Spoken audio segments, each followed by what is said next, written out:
तुर्की और शाम में आने वाले जलजले ने पूरी दुनिया को झंझोड़ कर रख दिया है। यह जलजला इतना शदीद था कि रिसेंट पास या माजी करीब में हमें ऐसे किसी जलजले की कोई दूसरी मिसाल नहीं मिलती। 1 से 2 मिनट के अंदर इस शदीद तरीन जलजले ने हजारों बिल्डिंग्स को जमीन बोस कर दिया और अब तक की रिपोर्ट्स में कई सौ लोग अपनी जिंदगियों की बाजियां हार चुके हैं। जलजले के बाद इस वक्त तुर्की और शाम के अंदर इमदादी कार्रवाइयों का सिलसिला जारी है। आपको एक हैरत अंगेज बात ये बताता हूँ कि इस जलजले के बारे में 3 दिन पहले, जी हाँ, जलजला आने से 3 दिन पहले इस जलजले की पेशन गोई कर दी गई थी। अब सवाल ये पैदा होता है कि जब इस जलजले की पेशन गोई कर दी गई थी तो फिर तुर्की की हुकूमत ने या शाम की हुकूमत ने इस जलजले से मुतल्लिक लोगों की जिंदगियां बचाने के लिए कोई इकदामात क्यों नहीं किए। इसके अलावा दोस्तों, माहिरीन का ये भी कहना है कि पाकिस्तान में भी इस किस्म का शदीद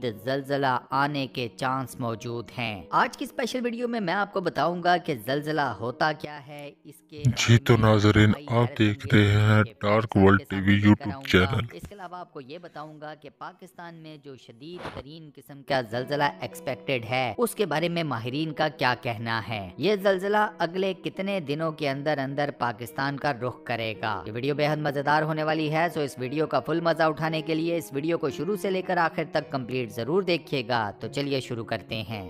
तुर्की और शाम में जिस जलजले ने इंतहाई स्वेर किस्म की तबाही और बर्बादी मचाई है, रेक्टर स्केल के ऊपर इसकी रीडिंग थी 7.8। इसके बाद जो दूसरा जलजला इन दोनों ममालिक में आया उसकी रीडिंग रेक्टर स्केल के ऊपर थी 7.5। अब पहले जलजले ने जो तबाही और बर्बादी मचाई थी उसके बाद रही सही कसर दूसरे जलजले ने पूरी कर दी और आप दोनों की रीडिंग्स देख सकते हैं कि इन दोनों जलजलों की शिद्दत में कोई खास फर्क नहीं था। यही वजह है कि शाम और सीरिया के अंदर कई इमारतें मुकम्मल तौर पर मुनहदिम हो चुकी हैं। इनके मलबे के नीचे हजारों लाखों अफराद स्टिल दबे हुए हैं। मलबे के नीचे से लाशें निकालने का काम भी अभी तक जारी है। अब इस जलजले में टोटल कितने लोग जाँ बहक हो चुके हैं इसके बारे में अभी कुछ भी नहीं कहा जा सकता। हाँ, ये बात तय है कि ये number with the passage of time, वक्त गुजरने के साथ साथ बढ़ेगा ही, कम नहीं होगा। नीदरलैंड के एक साइंटिफिक इंस्टीट्यूट ने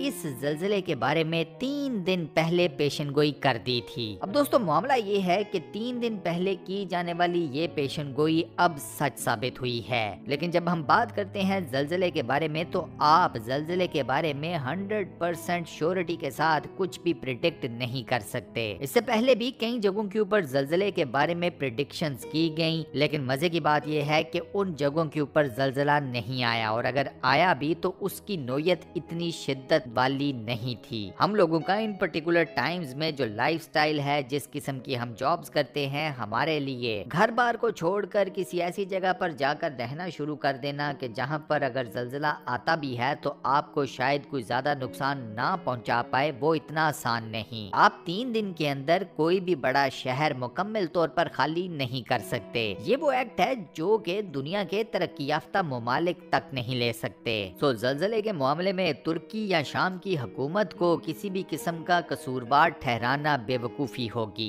इसके बाद दोस्तों, जहां तक बात रह गई पाकिस्तान में आने वाले ऐसे ही किसी जलजले की, तो ये बात बिल्कुल ठीक है कि पाकिस्तान के बारे में भी ऐसे एक जलजले की प्रिडिक्शन दे दी गई है। नीदरलैंड के इसी साइंटिफिक इंस्टीट्यूट ने, जिसने तुर्की वाला जलजला प्रिडिक्ट किया था, इस इदारे की अगली पेशनगोई ये है कि ऐसा ही एक शिद्दत भरा जलजला पाकिस्तान में भी आ सकता है। इनफैक्ट ना सिर्फ पाकिस्तान बल्कि इंडिया के अंदर भी। इस इदारे का ये कहना है कि पाकिस्तान और इंडिया के भी कई इलाके इस जल्जले की लपेट में आ जाएंगे। इस मामले पर इस इदारे का ये कहना है कि ये जल्जला अगले 15 दिन के अंदर एक्सपेक्टेड है। तुर्की और शाम का हाल देखने के बाद पाकिस्तान और इंडिया के लोगों में आने वाले जल्जले से मुतल्लिक इंतहाई शदीद किस्म का खौफ व हरास पाया जाता है। अब ये बात समझ भी आती है क्योंकि खौफ एक बुनियादी इंसानी जबिल्लत भी है। सेकंड बात ये कि मामला है एक जल्जले का। अब यहाँ पर सवाल ये पैदा होता है कि जल्जला बुनियादी तौर पर है क्या।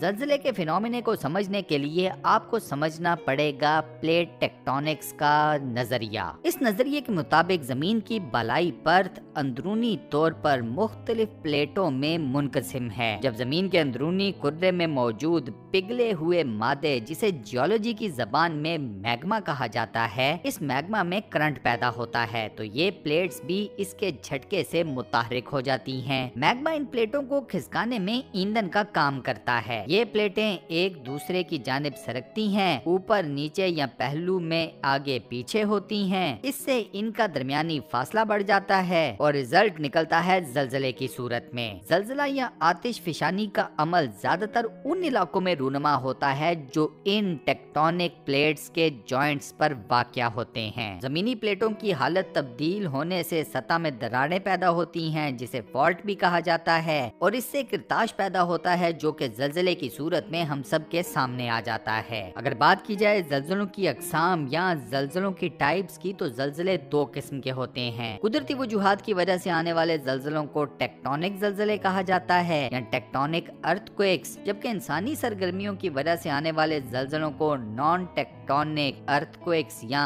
नॉन टेक्टोनिक जल्जले कहा जाता है। टेक्टोनिक जल्जले इंतहाई शिद्दत के भी हो सकते हैं, जबकि नॉन टेक्टोनिक जल्जले आमतौर पर मामूली शिद्दत के ही होते हैं। एक ही जल्जले का मुख्तलिफ इलाकों पर असर मुख्तलिफ हो सकता है। यही वजह है कि किसी एक खित्ते में एक जल्जला बेहद ज्यादा तबाही मचाता है, जबकि दूसरा इलाका इससे महफूज रहता है। जल्जले की लहरें ऑन एवरेज 25,000 किलोमीटर फी घंटा की रफ्तार से फैलती हैं। नरम मिट्टी और रेत के इलाकों में ये इंतहाई तबाहकुन साबित होती हैं। इन लहरों की शिद्दत का अंदाजा रेक्टर स्केल पर जल्जला पैमा के रिकॉर्ड से लगाया जाता है। जल्जले समुद्र की तह में मौजूद जमीनी सतह पर भी पैदा होते हैं और हकीकत ये है कि ज्यादातर जल्जले समुद्र की तह में ही पैदा होते हैं। बहरी जल्जले या फिर जिन्हें हम सुनामीज कहते हैं, उनसे समुद्रों में वसी लहरें पैदा हो जाती हैं। कई मरतबा तो ये लहरें 100 मील से लेकर 200 मील की लंबाई तक फैल जाती हैं। कई जगहों के ऊपर इन लहरों की हाइट 40 फुट तक रिकॉर्ड भी की गई है। अब ये लहरें जब साहिल पर पहुंचती हैं तो साहिल से गुजरकर खुश्की की जानिब आती हैं और सैलाब की सूरत इख्तियार कर लेती हैं। इन सुनामीज की वजह से भी दुनिया के कई इलाकों में बड़े पैमाने पर तबाही और बर्बादी लोगों का मुकद्दर बन चुकी है। अब दुनिया के वो खित्ते जहां जल्जले ज्यादा पैदा होते हैं बुनियादी तौर पर 3 प्लेटों या बेल्ट्स में डिवाइडेड हैं। पहली पट्टी जो मशरिक की जानिब से हिमालय के पहाड़ों से मिली हुई है, इंडिया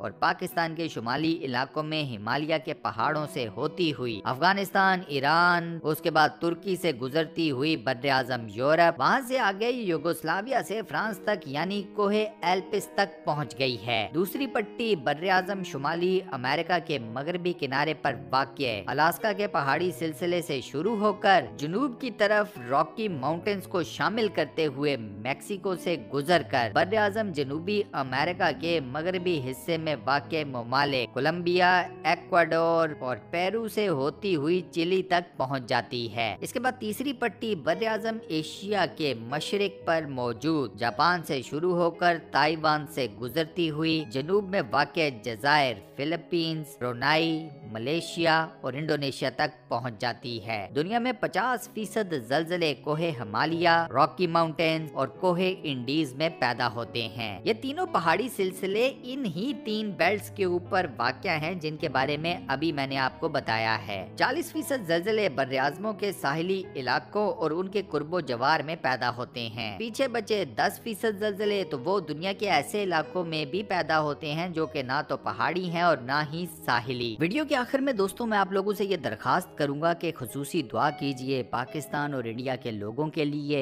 कि जो एज पर दी प्रेडिक्शंस आने वाले 2 हफ्तों के बीच में एक इंतहाई शिद्दत भरे जल्जले के रेंज में है। अब ये जल्जला आता है या नहीं आता ये तो ऊपर वाला ही बेहतर जानता है, और मामला चूंकि ऊपर वाले की दस्तरस में है तो हमें भी ऊपर वाले की तरफ ही रुजू करना चाहिए। अल्लाह ताला इस जल्जले के मुकाबले में पाकिस्तान और इंडिया के लोगों की हिफाजत फरमाए, और हम अल्लाह ताला से ये खुसूसी दुआ करते हैं कि ये जल्जला कभी ना पैदा हो। आमीन। दोस्तों कमेंट सेक्शन में आमीन जरूर लिखिएगा। ये दुआए खैर है तो आमीन लिखकर सदका जारिया जरूर कमाइएगा। अल्लाह ताला मेरी, आपकी, हम सब की हिफाजत फरमाए। उम्मीद करता हूँ कि आज का ये वॉइस ओवर, आज की ये वीडियो आप लोगों को पसंद आई होगी। वीडियो को बंद करने से पहले आपसे एक छोटी सी रिक्वेस्ट, और वो ये कि अगर आपने अभी तक हमारे इस चैनल को सब्सक्राइब नहीं किया हुआ तो बराए मेहरबानी चैनल को सब्सक्राइब जरूर कर लें और साथ बने हुए बेल के आइकन को लाजमन प्रेस कर दीजिएगा। बाकी अपना बहुत ख्याल रखिएगा। इंशाल्लाह मुलाकात होती है किसी नई बेहतरीन किस्म की